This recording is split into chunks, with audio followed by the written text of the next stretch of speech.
How's it going, everyone? Welcome back to the After the Whistle. I'm Aaron McClorey. And I'm Kellen Voss. Let's get right into it.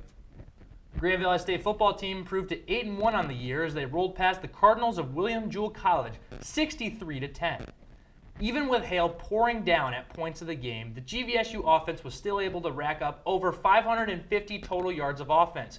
244 of those yards came from quarterback Cole Katopka, who threw for 4 touchdowns in a solid day under center. Junior wide receiver Brandon Wadley had a career day, securing 8 catches for 212 yards to go along with 3 scores. The defense got back to their dominant ways as they allowed the Cardinals to rush for 43 total yards, including only 4 yards in the first half, or 3 more yards than Mitch Trubisky threw in the first half of the Bears game. They also were under constant pressure They also put constant pressure on the quarterback as junior defensive end Jake Havilah led all tacklers with 2 sacks. Lakers will look to improve upon that record this week as they travel to face the Ferris State Bulldogs in the Anchor Bone Classic. That game on Saturday, November 9th, will kick off at 12 p.m. The second-ranked GVSU soccer team improved to 15-1 on the year, beating the 11th-ranked Ashland Eagles on Friday 2-0 before destroying SVSU on Sunday 10-0. The Laker defense only allowed the Eagles 1 shot on goal as Sidney O'Donnell and Greg DeLoach both found the back of the net. It was more of the same dominance on Sunday as the Lakers put up double-digit goals for the first time since September 28th in 2018. Chantel Carranza led all Lakers with 4 goals and an assist in the match. And for the 15th consecutive season, the Lakers have clinched at least a share of the GLIAC title and will look to end their regular season dominance with a win against Davenport on Friday, November 8th, and the game kicks off at 4 p.m.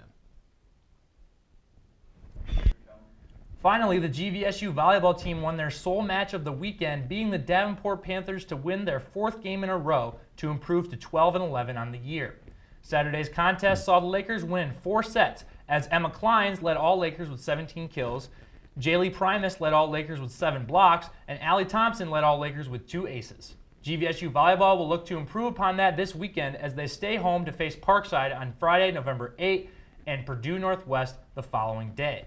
Saturday's match kicks off at 4 p.m., and with it being the last home game of the season, seniors Kendall Yerkes and Frankie Cavallaro will be honored for Senior Day. That'll do it this week for Grand Valley Sports. I'm Aaron McClorey. And I'm Kellen Voss. All game, all season, always on After the Whistle.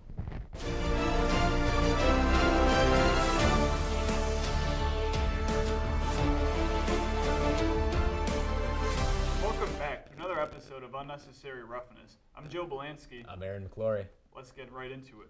So then, Detroit Lions, how about them Lions? Man, there's approximately 5 good things about this team. Matthew Stafford, Marvin Jones, and Kenny Galladay are 3 of those good things. Stafford MVP. Man, I tell you what, if you had a couple more wins, he literally would be there. And none of that crap's his fault. I don't mean to get into this before the game, but I just need to say right now, and the Lions lost, which as anyone's garnering from my tone, that should be obvious by now. But anyone blaming Matthew Stafford for this loss is absolutely ridiculous. He had over 400 yards passing. He had an interception, which was a one-handed catch right in Galladay's face like this. And he's got, I think, 5 interceptions on the year now. I don't know if he is league lead. No, he's not leading the league in touchdowns because Russell Wilson got 5 and he was already in the league lead. But he's near the league lead in touchdowns. He's played 1 less game than both Russell Wilson and Aaron Rodgers. And he's just the target of so much blame because the Lions they just can't build a competent team around Matthew Stafford completely. His defense is atrocious. They can't stop the pass. They can't rush the passer. They can only defend the run when it's a subpar running back, it seems like. And then they can't rush the ball on their own. Granted, Kerryon Johnson got hurt, sure, but he wasn't doing much of anything either. So, to anybody blaming Matthew Stafford for this loss and for the Lions being a losing franchise in general, I don't get it because this is the only franchise quarterback this team has ever had, and they're completely wasting him. And it bothers me so much. So I'm going to cool down for a second. I mean, yeah, shoot, they've been wasting. That's the crazy thing. It's not like he's he's not green. He's been around for a while, and they still haven't figured out a way to utilize that. Even at one point when you have one of the best wide receivers in the league, obviously. And they had no other good they had Golden Tate the last 2 years of Megatron's career, and Megatron's knee was getting fluid drained out of it before every game at that point. So end of prime Megatron is when they finally bring in a good, non-washed-up talent, because otherwise it was just Nate Burleson. I love Nate to death, but he was done by 2012 and 2013. Anyway, yesterday, Kenny Galladay, Marvin Jones, they both have 125 yards and a touchdown. It's Kenny Galladay's birthday yesterday, so happy birthday to him. He played a great game. But they were. Watches this. I hope he does, because I know he appreciates me as a fan. I guarantee you he does. But neither of them were on the field for the final play. It's at the 1 yard line, and I get it. You want to go jumbo and can't really spread the field as much, but Matthew Stafford is the best player on this team. Why is it not just 5 wide, let Stafford do his thing, and you know Marvin and Galladay are cooking. Galladay's got the size advantage he's got the size advantage over anybody. Marvin Jones has crazy good body control. I hope you saw that catch that he made, 47 yards over the middle of the field. Sunday was rough. I watched a little bit of the Bears game, and then I had to go lay down. Well, I'll be showing you a highlight catch by Marvin Jones that any Lions fan will know. Like, Marvin Jones is great at contested catches. It's awesome. Then you've got the 6'5" T.J. Hawkinson, who had a meh game. He dropped a ball late on the final drive, but he also got railed, so I'm not sure if it was really a drop. But instead, they go I-form, jumbo. They have an offensive lineman as a fullback, which I get if you're going to run the ball, but they don't. They go play action, roll out to the left, and throw to the third-string tight end, Logan Thomas. I get that he's 6'6", but you've got Marvin Jones and Kenny Galladay, who I already mentioned earlier. Galladay's going to be a Pro Bowler this year, for sure. Maybe even All-Pro. I don't know. Probably not quite All-Pro. There's so many good receivers. But he's going to be a Pro Bowler. T.J. Hawkinson, you just spent a first-round pick on him. Or even, hell, Matthew Stafford. Have him quarterback sneak. That would have been a better play call.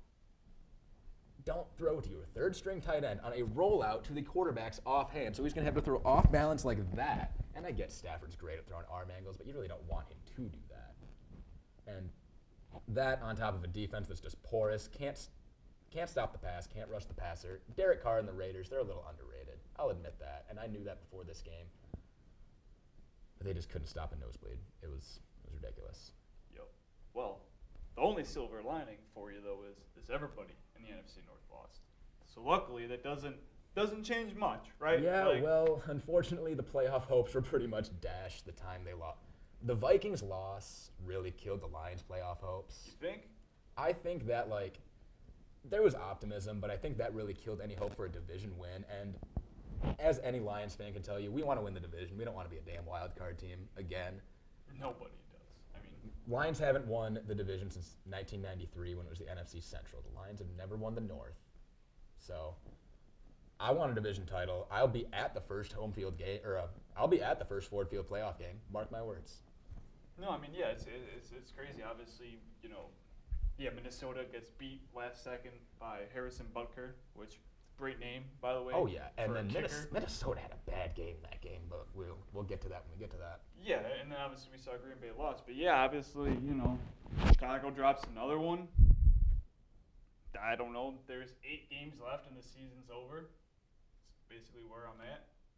You pretty much the Bears are 3-5, the Lions are 3-4-1, and we're both really feeling the same thing. The season, with 8 games left, the season is over because it's clear that Nagy, for whatever reason, just forgot how to call plays. You can't call a play damn near with anything now.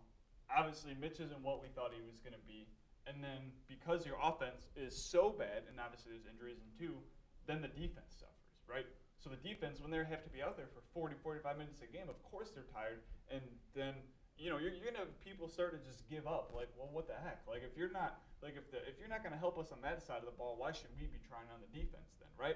So this thing can get real ugly fast. Oh, yeah. I don't think that it's going to, but the season's over, though, as far as I'm concerned. Oh, yeah. And in the offseason, this could really lead to troubles because who knows if Matt Nagy's going to get fired. I know a lot of Chicago fans want his head on a stake right now. I'm not quite there yet, but, it is sort of well, what the heck? If this dude was supposed to be this offensive genius, right? You want to talk about offensive geniuses? Andy Reid won a game with Matt Moore. Matt Moore was retired. He was coaching high school football, and they picked him up off the street, and he won a game with Matt Moore. That's what offensive geniuses could do, right? Mm-hmm. So if Nagy really was made of these chops, he'd be able, even if Mitch was subpar, they'd be able to do something with him, right? And we still haven't seen it. Obviously, yeah, last year Mitch goes 24 touchdowns and 12 interceptions, so it wasn't bad, right? Made it to the Pro Bowl. Obviously, you bring in David Montgomery, you're going to claim we're going to run the ball. They don't even do that. And then, yesterday at the half against Philly, who's obviously barred by injury as well, they had someone on the defensive line come back. Was it Akeem Hicks is on IR? No, I'm talking about Philly. Oh, Philly? Oh, my goodness. I know Malik Jackson's out for the season. He was like a defensive tackle. Defensive tackle, Tim Jernigan? Yes. Yeah, so, granted, he was coming back who'd been out, but, they had 2 total yards of offense at the half, and, yes, granted, they almost won that game, which is crazy, but then, I don't know if you saw how that ended, then you can't even catch a damn punt or kickoff, Lord. I don't even remember which one it was, but a special team play that, you just have to do, and, you have a chance, but you can't even do the simplest of things. So, it was just stupid. And the season's over, and it's just, I don't like football. I didn't feel great yesterday. I was at a bachelor party over the weekend. That's already too much, and it wasn't feeling too great. And then I had to watch this Bears team, and they made me feel even worse. And I got back today. So that's where I'm at with the Bears. I don't know what the answer is, right? Obviously, I don't know. I don't think you change quarterbacks for the remainder of the season.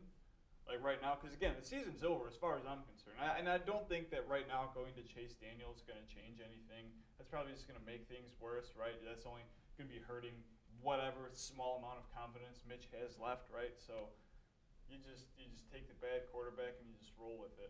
I think one huge thing about the Bears almost coming back is that defense, when they saw that the offense was getting even a tiny bit of momentum, boom. Exactly. They're in there. And that's what I'm saying. So you're and they held the Eagles to only 3 second-half points, and that was they went on the 14-0 run, and again you're gonna get these guys on the defense looking to start quitting because the offense is not there supporting them. So when there is support from the offense, it's almost like they pick up a whole different groove and it's a totally different team. And so here we are at the bottom of the NFC North, and like I said, luckily everybody lost yesterday, so no position changes. That just makes me feel worse because a loss from everybody else in a game that the Lions should have won and the Bears should have won that game too. So honestly, that doesn't make me feel any better because the Lions should have gained ground. This is an absolutely winnable game for them, and just one correct play call. That's all it would have taken. And also a Tavon Wilson dropped interception right before Hunter Renfro's game-winning touchdown. But you know who did lose and it didn't change a thing? New England. Right. They lost last night to the Baltimore Ravens. That did change a thing. That changed a few things, but I mean, not for the Pats in terms of the AFC East. Truth. They're going to win that division every single year, so they're fine. Well, I mean, Buffalo might win. Who knows? Buffalo's not a bunch of scrubs. I agree the with Patriots you. are just I so love much Buffalo, better. but obviously last night, real quick, we saw the young quarterbacks, kind of next iteration of the NFL. Usually those types of people, those players, they lose against Bill Belichick. This is literally Didn't the happen first last night. time a second or first-year quarterback has ever beaten Belichick's Patriots defense. So it was unbelievable. Obviously, they New England kind of struggled a little bit at the beginning with some of Lamar's playing style, that obviously scrambling and stuff like that. Then they kind of adjusted and kind of got back into it. But then New England just shot themselves in the foot. Penalties and turnovers, and That they didn't Edelman play fumble, a clean game. that Edelman fumble that Marlon Humphrey took back for a touchdown that swung the entire momentum. M&T Bank Stadium exploded. And a 70-yard fumble return for a touchdown, you don't get that against the Patriots. You just don't. And by the way, they need to ban the stadium strobes. That was the most aggravating thing, and I wasn't even at the game. Every time after Baltimore scored, they're just throwing the strobes. I'm not about that. I keep hearing that it's great at the stadiums, but it looks on the TV that just hurts. That's what I'm saying.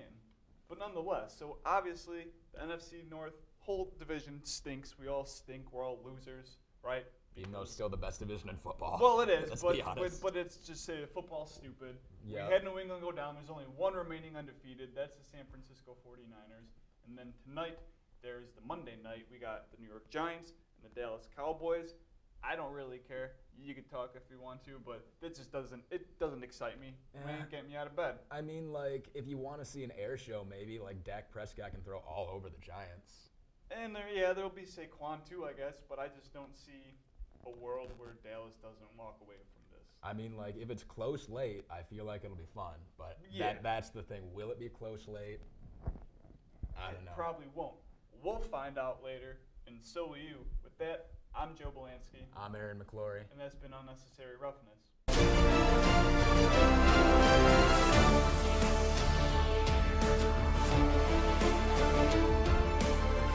What's up, guys? Welcome into After the Whistle's new basketball segment, the Full Court Press. I'm your host, Noah Genson. I'm McClorey. And the NBA season just got underway, and with our local fandom being the Detroit Pistons, we obviously need to start there. 3-4 start to the season with injuries to Blake Griffin and Reggie Jackson. Really not much more you can really ask of the Pistons to be 3-4. Andre Drummond's playing the best basketball of his entire career.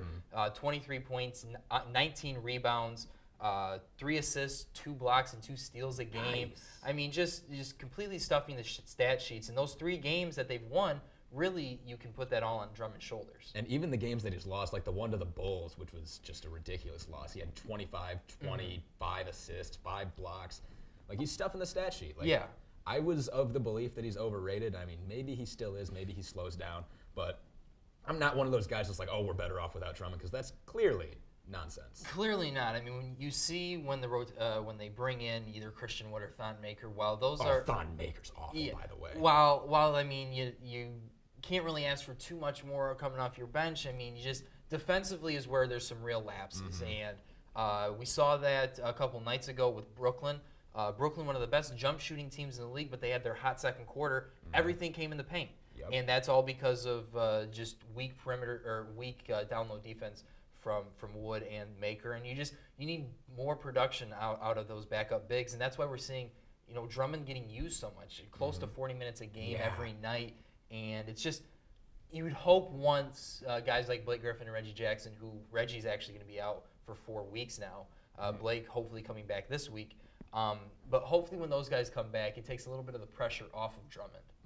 And a guy that's taking some of that pressure off of Drummond who's now in the starting lineup right now is Luke Kennard. He's taken a real big step forward this year, hitting a lot more threes, taking a lot more threes, and really just adding a lot more versatility to this offense. Right, and I love seeing this guy grow, because against the Bucks in the playoffs last year, which nothing was expected out of the Pistons in that series, rightfully so. Yeah. But Luke Kennard really showed out. It was really nice. He was hitting the 3 ball well. He was driving to the rim. He's making plays off the dribble, driving, passing. I don't know how good he is on defense yet, to be honest with you. I mean, he gets his job done. I mean, he's not going to be somebody who's really you're gonna put on their number one offensive player and look for a stop. But I mean, I think they've been able to hide his deficiencies on that end for the most part, to where he's able to really contribute on both ends of the floor pretty well. The last guy that I want to touch on for the Pistons, who's just been phenomenal since he's gotten here, is Derrick Rose. Oh yeah. Former MVP Derrick Rose, obviously not at that point in his career anymore, but those first few games he's been out these last couple, he's not playing tonight against Washington. Which good, I'm okay with. He's looked great. He started off the season shooting 80% from the field, 85% from the field, a lot of those from the mid-range, and while we're in a league now where mid-range game is kind of going away, when you have an elite mid-range shooter like Derrick Rose, you're going to let him take those shots. Oh, for sure, and if he's getting to the mid-range, you would expect the defense to collapse a little bit. Yeah. And Rose's passing, it's improved throughout his career. Like, throughout all the injuries, he's gone to improve his passing. And a quick factoid about myself, Derrick Rose is my favorite college player ever. So it's awesome to see him performing like this. Yeah, it's great. And like you say, the facilitating is always good. I think he has a couple double-doubles already on the season. And isn't he averaging like 20-something points per game? Yeah, it might be a little bit down from that. I think he's close to 20, though, maybe like 19 now after a rough game a couple nights ago. But, yeah, everything we've seen from Derrick Rose, obviously he's not going to give us those 82 games. We know the injury concerns. And you just have to hope that this team can win those games that he or, like we were in the situation against the Nets the other night, every single point guard on the roster is out, which is when you need guys like Bruce Brown and Luke Kennard to really step up, and Bruce Brown did that against Bruce Brown has been pretty nice, too. Like, ever since he randomly got inserted into the starting lineup last year, which he was an offensive black hole last year, there's no better way to put it, but he's a dog on defense, and he passes really well, and in the summer league when they started, tried him out at point guard, I'm like, hell yeah. Because we need just more options, more bodies there. Yeah, and that summer league recorded the second triple-double ever in the summer league. I mean, you were able to see the kinds of things that he had the potential of being able to do in the NBA. And that Hawks game was really the one game this year that he struggled in Which- against Trae Young. You can't. Not many was guys. there. Not many guys can guard Trae. He Young. was there for every Yeah. play, man. And It's unfortunate couple sometimes. times Trae was able to beat him on some dribble moves, but other than that, that was probably his worst game, especially offensively. He missed some key shots down the stretch, and offensively is always where his woes are going to come. The jump shooting looks like it's getting back or getting there. It's getting better, but it's just not. It's not there yet. And hopefully the jump shooting can get better, because driving to the bucket and making some plays around the rim, he looks like he's doing pretty well, unless Right. he's going up against DeAndre Jordan, which he was against the Nets. Made a couple bad decisions that night, but all in all, if Bruce Brown's a guy for the future that you can rely on, maybe not as a starting point guard, but as that backup one that can also come in and play the two every once in a while and still guard that best perimeter player on the other team, I think that's the kind of role you really want Bruce Brown to fill in for. Oh, for sure. And if he can just improve that shooting, improve like the decision making on drives to the rim, like you don't want to. If you're 6'2", don't run into DeAndre Jordan. No. Simple as that. Yeah. But if he can do that, a 3-and-D point guard off the bench is absolutely massive, because I think he's still 20, 21 years old. Yeah. So just develop that guy, keep him around, keep the youth, develop the youth. It Yeah, matters. real young. I mean, you guys you have guys like Luke Kennard, Bruce Brown, as I mentioned, Sekou Dubois, who we haven't even seen yet, who's in Grand Rapids now, who could really turn into a special player in this league. So really, things are looking good, and hopefully things will look better once these injuries kind of take care of themselves. And this offseason, I don't mean to just start looking into the offseason because that's terrible, but cap space is finally going to open up for Yes. the Pistons. So it's Yeah. going to be huge. You're gonna have a And they've got another year of Derrick Rose, too. Yeah, which will be perfect. Just looking around at the rest of the league, we'll stay in the Eastern Conference for right now. One team that might be surprising some, but not you, is the Miami Heat. They're second in the East right now at 5-1. Jimmy Butler and Tyler Hero seem to be the best duo in the Eastern Conference right man. now. Kendrick Nunn is coming out of nowhere, I didn't averaging even 23.5 think points about per that game. guy. And he's just everything's just going well, and it's just a bunch of role players, it seems like, with aside from Jimmy Butler, obviously. And Spo's just got him playing good. Right? Like the culture in Miami has just been great down there. Yeah. Like Pat Riley, he moved up to an executive role. Eric Spoelstra's been on that staff ever since like the pre-Dwayne Wade days. I'm pretty sure anyway.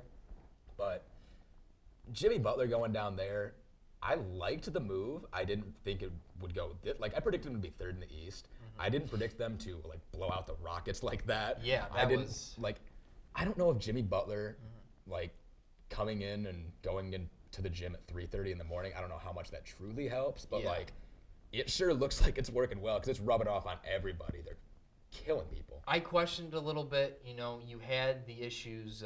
We've seen the issues of overworking some guys in Chicago with Jim Boylan, and so you might have. I thought a little bit of, well, I mean, if you got these guys in the gym all the time at 3:30 in the morning, I mean, you're really overworking these guys a lot. But it seems like it's the opposite. It really seems like this has kind of unified them all and has gotten them to really play the best brand of basketball they can. Offensively and defensively, they're one of the tops. They're tops in the league in both categories. And if they can just keep this up, they can really compete and be one of the top teams in the East. Something that I didn't really think could happen. And they always have. It seems like the last 3 years they've always been that candidate for the next trade coming. And they have contracts to move, and they really could potentially make a big move to maybe even put themselves as the contender, the top contender in the East. Right, but like at this point, who do you move? Because like everyone's so young, and like Jimmy Butler's the only really old player. I mean, 31, and he's under contract for the next 4 years. I don't think they should move anybody. I think they just stay the go with these guys because the stock trade target was Bradley Beal before the year, but now he got that 2-year extension. Apparently, there's language in the contract that makes him tough to trade. I don't know, and that, as another note, that pisses me off because I want him off Washington. But Jimmy Butler, according to Eric Spoelstra, actually, he says that Jimmy Butler doesn't care what his scoring average is, and I think that's actually better for this team. Exactly. I always thought that was the way that Philadelphia could have really succeeded with Jimmy Butler, is him you're not really relying on his scoring, but just his playmaking ability and just his overall leadership ability around the team. I think that's something that people really overlook when they look at Jimmy Butler. He might not have the production, but what he's able to do unifying that group, I think that's really helped immensely for this Miami Heat group. Last thing that I want to touch on real quick before we end here, we move on to the Western Conference. Two teams that are in the playoff picture right now that people definitely weren't expecting are the Phoenix Suns and the Minnesota Timberwolves. Timberwolves at 4-1, Suns at 4-2. Suns looking like they just needed to add a point guard because Ricky Rubio is really thriving there. Man, and Aaron Baines, too, off the bench. Yeah. Like, nobody because DeAndre Ayton got suspended, and after, like, the first 2 days, everyone stopped talking about it because they haven't missed a beat. Aaron Baines is killing it from 3. Ricky Rubio's making the right passes. Devin Booker's allowed to just do Devin Booker things instead of just carry the load, and look where it's getting him. It's great because you're able to you are able to take the load off of Devin Booker and not ask him to do so much in that offense because really since he's been there as a rookie, it's been his entire team. There hasn't been anybody around him that's really taking away shots or taking away possessions with the ball in his hand. And so now that you have a guy like Ricky Rubio who can really facilitate that offense well, that really adds a lot to the Phoenix offense. And there's a lot of young good pieces on that team. And if you can if I don't know if this could really be a team that's destined to compete for a playoff spot this year, but I think for years to come, I think that they could really be a team to be worried about in the Western Conference for sure.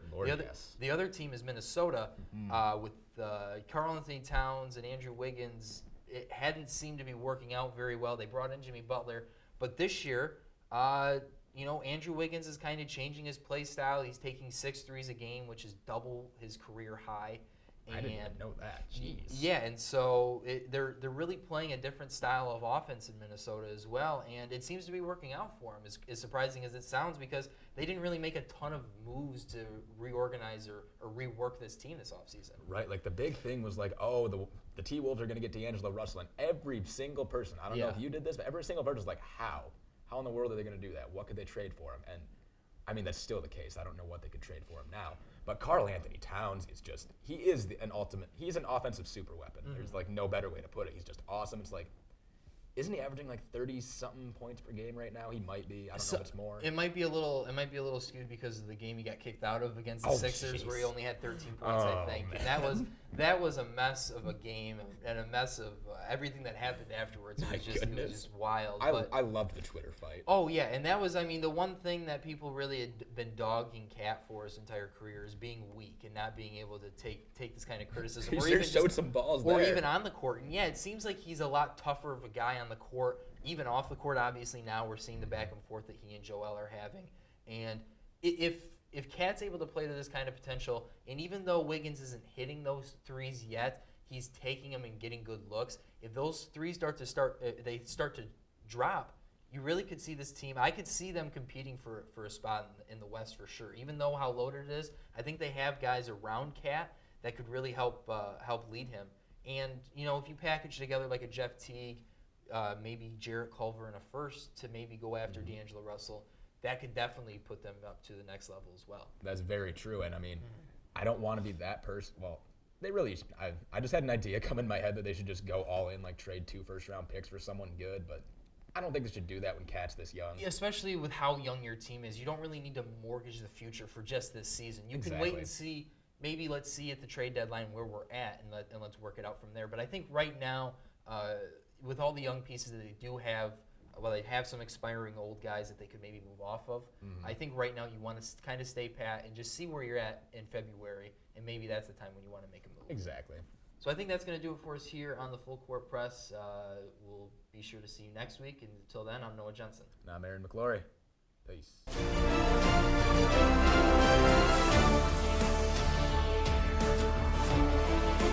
What is going on, GVTV? Welcome back to another episode of 10-Minute Misconduct After the Whistles hockey segment. I'm Kevin Lepper. And I'm Aaron Poland. Let's get right into it. Breaking news, the Detroit Red Wings won a hockey game only to lose the next 2 games. Yeah. So, a typical Detroit Red Wings fashion, they lost a lot. Obviously, you're in the rebuild, but you just hate to see your team lose and lose and lose, and it's not looking good for them right now. Yeah, so last week we talked about whether or not the Red Wings are going to be getting better under Jeff Blashill. And this week, the Edmonton game was an improvement. They looked really good. And then it's kind of just slowly gone downhill. I think Dylan Larkin's defensive game was phenomenal against Edmonton. He played a very solid game. Great game. His second assist, or his assist on the night, was a great play. He poked check Connor McDavid, who was coming full speed, and not many people in the league can do that. Right. But the other 2 games, I don't know what happened. Well, okay, so they beat Edmonton, and then the next game they lost to Carolina, and the next game they lost to Florida. The Carolina game was odd, if I had to describe it in one word. There were a lot of just weird, wacky things that happened with a couple offsides challenges, I think, a goal that was called back, if I remember correctly. So they had the goaltender interference that should have been goalie interference. He pushed him off, and that's how he got the rebound to be open. And then they scored on the power play right after that. So now you're down 3-1, 3 minutes in the second period. Right. And then like 30 seconds later, Carolina had a 2-on-1 where they were offsides by about 1.5 feet. The ref missed it. Yeah. But we got that back on the challenge. But it was just, like you said, a weird game. A lot of really weird bounces. Like that first goal was supposed to be a shot, and it just landed right in Andrei Shevchenko. I can't say that. Only if it's Evgeny. That's the only one I can say. Right. But it ended up right in his stick as Howard was trying to make the save on the first shot, and he buried it. He didn't miss. So sucks that Jimmy Howard got pulled. Jonathan Bernier didn't fare much better in Florida. And you were mentioning earlier before we started shooting that Carolina's ice is a reason. It's really weird. Like, it's not very good. It's kind of how the Little Caesars Arena ice was the first season. A lot of people, I feel like, complain about it. Yeah. But if you watching last year, there was a time on an icing on the Capitals series where the puck was just flat on the side on the long ways, but then just stood up on its side, just rolling down. Like there's a chunk of the ice missing somewhere in there, and you can tell some of the bounces just weren't natural hockey bounces. But I mean, you can't really use that as an excuse because you play there every year. You gotta learn to adapt, win there. Yeah. And the Red Wings, to their credit, had won there. That was like their first loss in 9 in Carolina. Yeah, they've definitely been doing pretty good there until this last game. Obviously, letting in 7 goals, you're not going to win that hockey game. But then they moved on to Florida, got shut out 4-0. I didn't catch that game, but I mean, Florida had a lot of chances. Yeah. At one point, they were out shooting the Red Wings like 35-21 in the second period at the tail end. One thing I do want to bring up is we're a rebuilding team. Alex Biega is 31 years old. Dennis Cholowski is 22. 22 is on the high end. He might even be younger than that. I think he is. I think he's 21. Yeah. Why is Alex Biega playing over Dennis Cholowski? What message are you trying to send to Dennis Cholowski, who's probably been one of your better defenders? So Jeff Blashill was saying after the game, and this is kind of where he lost me, that he's seen Dennis Cholowski dominate in different areas that he's coaching. He's seen him dominate the Prospects tournament, the first one that Cholowski played in. He was great. He dominated World Juniors. But that's also not exactly dominating the NHL. Like, he's 21, and by sitting him, you're not letting him play through it. And I think it's kind of like hindering the rebuild. Like I said earlier, we talked last week about Jeff Blashill and the players getting better under him. You're not getting better by watching from the press box. Yeah, you're not going to get better if you don't play. Yeah. And it's kind of, I mean, as the fans, we want to see those younger players on the team developing for the future. And when Blashill doesn't play them, it's just like, it's frustrating. We question it, and we're like, what are you doing? Like, maybe he knows something that we don't, but, I want to see Cholowski out there. Same with all the other young guys. But, it's just the way it is. If we're going to get blown out, you might as well get blown out with the young players. That way they can learn from their mistakes. Learn from it, yep. Instead of the 30-something-year-old veterans that aren't going to be around next year. Right. Moving on from frustrating Red Wings news, let's take a look at the rest of the league. New York Islanders, probably the big story this week. They are on an 8-game winning streak. What do you got to say about that? Who would have thought last year after John Tavares left the Islanders high and dry at the altar, went on to Toronto, that the Islanders would be this good? Matthew Barzal is an amazing player. But you would think maybe they're going to lack depth of scoring and all that stuff. But since John Tavares left, they've won like 65% of their games or something like that. They're doing okay without him. Yeah, they're doing fine. I mean, not to say that John Tavares was the problem, but it's crazy to think. Usually when you lose your best player, usually your team kind of drags the team down. Yeah. Well, I mean, I guess the Nationals in baseball, they lost their best player and they won a World Series. So, hey, maybe they'll be the hockey version of the Nationals. Maybe. Are you surprised to see that the Islanders are doing this good, having this much success? After last year, no, not at all. But last year, yeah, if you'd asked me last year, even with a new coach, Barry Trotz is a great coach, won a cup, but you just didn't think the talent was there. But this year, their talent is spread out throughout the lineup, where they get quite a bit of goals from their fourth line. I'd say their fourth line is probably the best in the league, with Martin, Clutterbuck, and I can't think of who the other fourth liner is, but between those two, you got toughness, body checking, and they score goals. Like they don't score a ton of goals, but they score a lot for a fourth line. They do what they need to do. Yes, they're probably the best fourth line in the league, I'd say. And that obviously helps them out tremendously. Yeah. You know. And just being able to grind teams away on physicality, grinding teams away, it kind of gives you more room for your Barzals. Like with Matt Martin and all them, Matt Barzal's not gonna get crushed into the boards. Like there are gonna be repercussions. Moving on, a couple of unreal goals scored this past week. First one coming from Andrei Svechnikov from the Carolina Hurricanes. First player in NHL history to successfully score a Michigan goal, or like a lacrosse-style goal where you're behind the net, you scoop the puck up onto your blade, and then you swing it around and tuck it in right over the goalie's shoulder. That was unreal to see. You know, we've seen players like Matthews, and he tried it last year, and there was a couple other. I think Forsberg has tried it a couple times. But Svechnikov was the first one to successfully do it, and I just think it's cool to see. It's showing how the game's getting more innovative, and players are willing to take more risks to score goals. It honestly shows how much more skill there is in the NHL. If you'd have tried that in probably like 2006, it wasn't going to happen. There was Datsuk, who was probably one of the more skilled players then, but even by the time he retired, he wasn't the most skilled player in the league. There's just so many players with such great hands in the league now. It's fun. It's fun to watch. It really is. I think it's a lot of fighting's down, but because fighting's down, I think a lot more skilled players are going to have chances to roam the ice and try to do the things they can do, and it's been fun to watch. I love it. Definitely. And then I think it was the day after the next day, another really nice goal scored by Matthew Tkachuk of the Calgary Flames. They're playing Nashville. It's in overtime. There's about 1 second left. The puck somehow finds its way over to Tkachuk, and between his legs, he flips it into the net to win it. On the move. Yeah, on the move. He wasn't stopped or stationary. It was between the legs, one-timer, on the move, top shelf, over the blocker of Pecorine. This isn't a backup goal. This is Pecorine that he scored this on. It's incredible. The first time I saw it, it was just from the normal broadcast camera. I'm like, wait, what just happened? And then it showed the zoomed in replay. I'm like, oh my goodness. I thought he kicked it. Yeah. I thought he straight up Leo Messi soccer kicked it in the top corner, which that's still impressive. It's not a goal, but it's impressive. But obviously, such a skilled play to be able to do that while on the move. And he knew he had to get it off right away because the clock was winding down. If he took any more time than he did, it wouldn't have counted. It wouldn't have counted because it would have been the end of overtime. Two early Goal of the Year candidates. If you had to pick one for Goal of the Year so far, which one you would beat you me pick? to it. I was going to ask you. I'd have to say Tkachuk.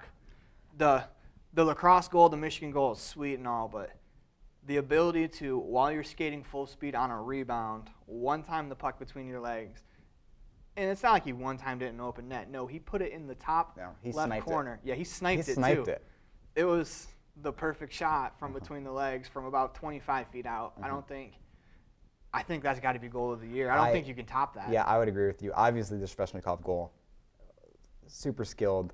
Guys have been trying it for a while, and he was the first one to pull it off. But under the circumstances that both goals were scored under, I think you got to give it to Tkachuk. Under a second to go in overtime, just that awareness that he had to know that he had to get it off.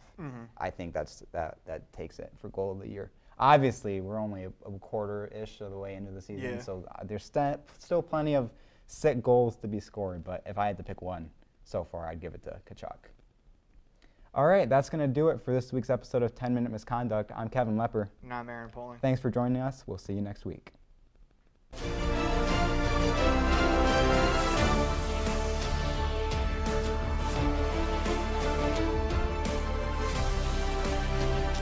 Welcome back to another installment of Every Day is Saturday. I'm Kellen Voss. And I'm Noah Genson. And arguably for the first time this college football season, the Michigan Wolverines dominated an opponent that they were supposed to dominate. They beat the Maryland Terrapins 38-7. Zach Charbonneau had found the end zone twice. Shea Patterson, didn't have a great game, but by his standards, it was okay. And the more important storyline is Michigan is playing their best brand of football right now, leading into the home stretch of their season. Yeah, it really seems like they're turning things around after that big win against Notre Dame last week. Coming in here against Maryland, really wanting to put their foot down and show the world that wasn't just a fluke last week. Right. And they did just that. And obviously the defense is going to show up, only allowing 7 points to Maryland. And yeah, Hunter Haskins as well seems to be a guy in that offense who seems to be emerging. That it seems like he and Charbonnet are going to be a good two-headed backfield for a long time at Michigan.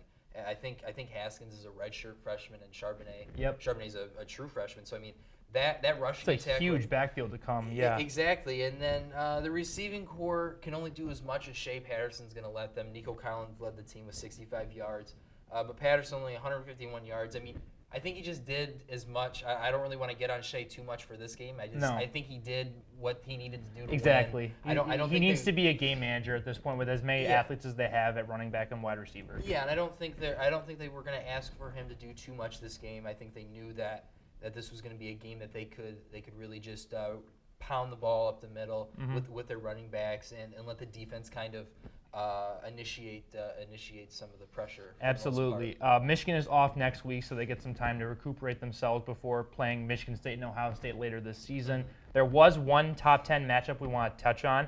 Georgia ended up beating Florida in Gainesville 24-17. Your boy Jake Fromm had another great game. Another good game. He really just he showed that he's not one of the best. I wouldn't say one of the best quarterbacks in the country, but he is one of the best game managers in the country. I would say for sure. He's not going to wow you with his arm. He's not gonna chuck it downfield for huge plays. Right. But for the most part, he's going to make the right decision. He's going to find the open guy when he needs to. And he's just going to get the job done. I mean, only 24 points, but that Florida defense can be stifling. It seemed like Georgia tried to win the time of possession this week. Right. I think that was their big goal. DeAndre Swift, 25 carries. That obviously proves. There's a lot of first-round picks on that Georgia team. Without a doubt. And the one thing that does worry me, I think the defense obviously is good enough to compete with those top 4 teams. Right. Offensively, even with guys like Swift and Fromm on the offense, I don't know if it is dynamic enough to go up against. Because I think the one team that you could make an argument that they might be better than is Clemson. Yeah. But the offense needs to be able to make big plays, because if you're not able to match the big plays that teams like Clemson or Bama or Ohio State, any of those top 4 teams are able to make, it doesn't matter how good your defense is. You need to have a guy behind center that's gonna come up big in big situations. And while I love Jake Fromm and I'd love to see a team take a chance on him in the draft this year, I don't know if he's there just yet. I would love to see a team take like a second or third round flyer on him, just see what he's like. The other big thing about this game is in terms of the stakes of the college football playoff. Florida gets their second loss. They've now lost to Georgia and Auburn, both in home games. I don't think they're going to even get a shot at SEC West title now, so they're pretty much out of the college football playoff talk. Georgia was hanging by a thread. I think they climbed up the thread a little bit with this quality win over Florida, but obviously a lot of big stuff is going to need to happen. And speaking of big games, we have possibly the biggest game in college football this decade. I will say it comes up at 3:30 Eastern time, and the Michigan State Spartans are going to be hosting the Illinois Fighting Illini. Just kidding. No, just kidding. Geez, that game. Pete, that's I wanted to see your initial reaction to that, but yeah. Anyway, we don't care about that game. We care about number 1 versus number 2. LSU's coming into Tuscaloosa to face the Alabama Crimson Tide. What's your predictions for that game? Like you said, it's going to be one of the best games of the century that we're going to see. It's Joe Burrow is really emerging as that Heisman front runner right now. The things he's able to do in that LSU offense, we saw some glimpses of it last year, and we're really seeing it all come to fruition this year. LSU's their D-backs on defense, their entire secondary is just loaded. Absolutely. Up front, they have a ton of dudes, and just overall, I just think they have They have more firepower. They have a lot of firepower. Honestly, I know that Alabama offense has one of the best wide receiver corps in the country with guys like Henry Ruggs and Jerry Jeudy. Obviously, Tua coming off of that ankle injury is going to be tough. And I think that's the one thing that's going to hurt that Alabama offense. That is going to hurt the Alabama offense. You don't know really where he's at. The last time we saw Tua dealing with an ankle injury was against Georgia last year in the SEC championship game. We saw him come back for the title game, and he just wasn't right. No. And so you would hope now for Tua that they're not rushing him back, but you kind of have to rush him back even if he's not ready, because this is the biggest game of the year for you. And even though I think that the loser of this game still has a pretty good chance of making the college football playoff, this is still a must-win. You don't want to be resting on the fact that Georgia losing in that SEC championship game, because if Georgia hypothetically wins that game and you're Alabama or LSU not playing, that really hurts your chances even with just that one loss. I don't know if they'll get in. I think both teams in the SEC championships game in that scenario get in. And I just don't think that one team sitting out. Will absolutely. I will say it's good that both these teams had a bye week leading up to this game, because you want to see both these rosters at their full capabilities in terms of injury-wise. That definitely. I got a bold take for you. I think the winner of this game wins the national championship. I think the winner of this game right here, these are obviously the two best teams in the country right now. I think this could be necessarily the game that Joe Burrow, Joe Burrow's had a great season. He really hasn't had that signature Heisman game. I think this could be that signature Heisman game for him. Yeah. I love LSU coming into Alabama. They've played pretty well on the road so far this year. Tua is not 100% healthy, but I really love those LSU wide receivers, especially Jefferson. I think he should be a first-round pick. I would love to see him as a Lion at some point. But I would say, I'm going to take LSU to win this one probably by 2 field goals or something of that sort. Yeah, I'm going to take LSU in this one as well. I'm going to take them by a final drive touchdown. Okay.